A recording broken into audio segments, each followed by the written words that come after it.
안녕하세요, 레브렉스입니다. 오늘 소개해드릴 거는 저가형 스마트폰인데요. 생각해보니까 채널에서 저가형 다룬 게 진짜 오랜만인 것 같아요. 그죠? 사실 한국에서는 이 시장을 그렇게 매력적으로 보는 분들이 많은 것 같지는 않은데 글로벌에서는 저가형 스마트폰 점유율이 전체 시장에서는 35%를 넘어섰다 하고 작년 같은 시기 대비해서는 10%가 늘었다고 하더라고요. 저가형 중에 가장 높은 점유율을 차지하는 거는 샤오미라고 하고요. 그 최신작이 나와서 가지고 와봤습니다. 어떤 특징이 있는지 바로 소개해드릴게요. 우선 개봉기는 간단하게 보여드릴게요. 패키지 박스는 크게 색다를 건 없습니다. 모델명 써있고 간단하게 특징 같은 거 이렇게 표기되어 있고 그래요. 구성품은 당연히 폰 본체 있고요. 이거는 좀 이따가 다시 보고 아래로 케이스 제공되고요. 최대 34W 충전 어댑터 케이블이 있습니다. 그러고 보니까 요즘에 이렇게 개봉하면서 충전기랑 케이블 다 들어있는 거는 진짜 오랜만에 보네요. 케이스도 간만인 것 같고 그러니까 환경보호까지는 아직 생각하지 않는 패키지인 것 같습니다. 근데 뭐가 됐든 소비자 입장에서는 들어있는 게 어쨌든 짱짱하니까 기분이는 좋다. 이것이 레드미 14C입니다. 컬러 구성이 미드나잇 블랙, 세이지 그린, 스타리 블루 이렇게 세 가지가 있던데 저는 그린으로 받았어요. 이거를 딱 보자마자 야 후면은 좀 취향을 많이 타겠구나 그런 생각은 들었습니다. 특히 카메라 부위 처리가 좀 과한 느낌은 있다. 근데 그거를 제외하고 후면부라든지 측면부 처리는 좀 신경을 썼다 싶기는 하더라고요. 왜냐하면 요즘에 나름 트렌드라고 할 수 있는 그 플랫한 프레임 처리도 되어 있고요. 뒷면 소재가 매트한 질감이라고 해야 되나? 가죽은 아니지만 그런 비슷한 표현 같은 느낌? 그래요. 그래서 그런 부분을 따지고 보면 이게 그렇게 싼티나 보이지 않는 처리라든지 마감으로 되어 있어서 좀 괜찮게 보이기까지도 했습니다. 정면 기준으로 상단에는 3.5mm 오디오 잭이 있고요. 그러고 보니까 폰에서 이것도 간만에 말해보는 구성이죠. 괜히 반갑네. 다음으로 왼쪽에는 물리 듀얼심하고 마이크로 SD 카드 넣을 수 있는 슬롯, 오른쪽에는 볼륨 버튼, 전원 버튼이 있어요. 아래쪽에는 USB Type-C 포트랑 스피커가 있습니다. 참고로 이 전원 버튼은 지문 인식까지 가능한 타입입니다. 그래가지고 보안 관련해서 기능을 보니까 지문도 있고 얼굴 인식도 가능하고 그렇던데 본인한테 더 잘 맞는 거를 선택하면 되겠죠. 써보니까 지문 인식도 꽤 빠릿하게 잘 되더라고요. 지금도 보면 봐요.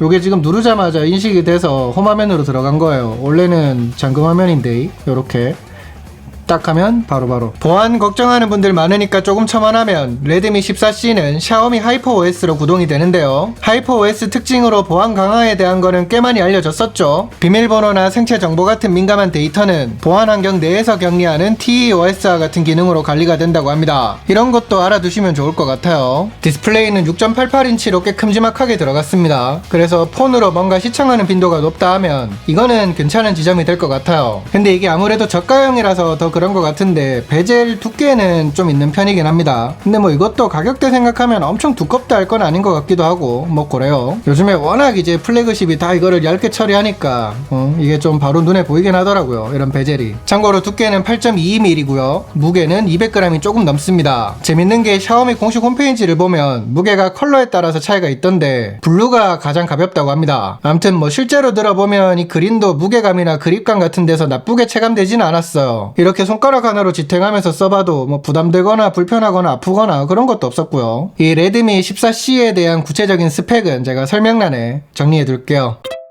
그러면 이 녀석 대표적인 특징이 어떤 게 있을까? 뭐가 됐든 이 모델에서 가장 특징적인 건 가격이 아닐까 싶어요. 제가 받은 자료를 보면 국내에는 두 가지 옵션이 있는데요. 4기가 램 128기가 저장 공간이 149,600원, 8기가 램 256기가 저장 공간은 199,100원입니다. 그러니까 비싼 구성도 20만원이 안 된다. 아시겠지만 요즘 폰 가격이 하늘 높은 줄 모르고 계속 올라가고 있죠. 그런 걸 생각해보면 이게 왜 특징이라고 하는지 좀 이해는 되실 것 같아요. 최근 플래그십하고 비교하면 얼추 10배 가까이 차이가 나는 거니까. 그래서 이제 만약에 이거를 관심을 갖는다고 하면 두 가지 옵션 중에 어떤 게 좋을까 또 고민이 되시기도 할 것 같은데 솔직히 하드웨어를 전혀 타지 않는 그런 활용을 주로 한다고 하면 낮은 옵션도 문제될 것 같지는 않아요. 그렇게 괜찮을 수도 있겠지만 저는 만약에 이 모델을 고민해가지고 산다고 하면 높은 옵션이 좋지 않을까 그런 생각은 좀 듭니다. 왜냐하면 아무리 게임이나 그런 걸 안 한다고 해도 램이 부족하고 하면 리프레시도 그렇고 분명히 한계가 있단 말이죠. 8기가 더 넉넉하다고 하기는 좀 어렵지만 이 레드미 14C에는 메모리 확장 기능이 있습니다. 그러니까 이제 갤럭시에 있는 그 램 플러스 그거랑 같은 기능이라고 이해를 하시면 될 텐데 이제 이 저장 공간을 램 메모리처럼 쓰는 거라고 이해를 하시면 될 될 것 같아요. 물론 이게 이제 가상램 개념이니까 무조건 좋다라고 하기는 좀 어렵긴 합니다.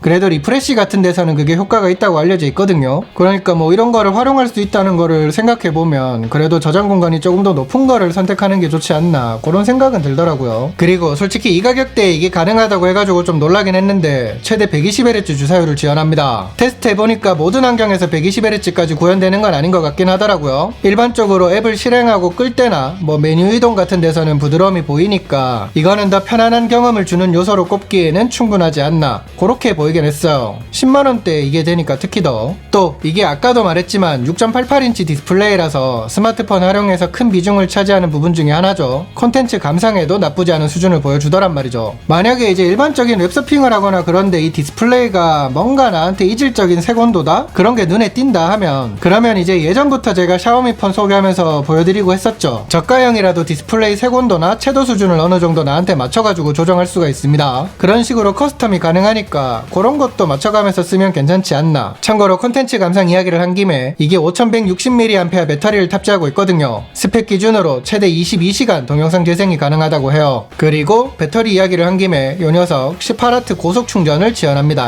그러니까 보세요. 아까도 제가 잠깐 말했지만 이게 성능을 타는 그런 활용을 주로 하지 않는다고 하면 그러니까 게이밍이나 그런 거를 주로 하는 게 아니라고 하면 일반적으로 막 쓰기에는 이 녀석 괜찮은 타입이다 그런 생각이 계속 들더라고요. 마지막으로 카메라는 이거를 얼마나 욕심내냐에 따라서 만족도는 차이가 있을 것 같긴 한데요. 후면 기준으로 5000만 화소 AI 듀얼 카메라가 들어가 있거든요. 사실 매번 말하지만 결과물 퀄리티는 화소수가 중요한 게 아니죠. 이 가격대에 뭐 얼마나 센서 크기가 큰 거를 놓고 그랬겠어요. 그러니까 대부분의 사람들의 욕심을 채우는 건 어렵겠지만 그럼 뭐 퀄리티 욕심 없이 단순 기록용 정도로는 무난하다 그 정도로 생각하시면 될 것 같습니다. 참고로 비디오는 최대 1080p 30프레임까지 지원을 하더라고요. 아 그러고 보니까 저가형에서 이거를 궁금해하시는 분들이 얼마나 많을까 싶긴 하지만 혹시 몰라서 긱벤치 6 돌려본 결과 여기 보여드리면서 넘어갈게요.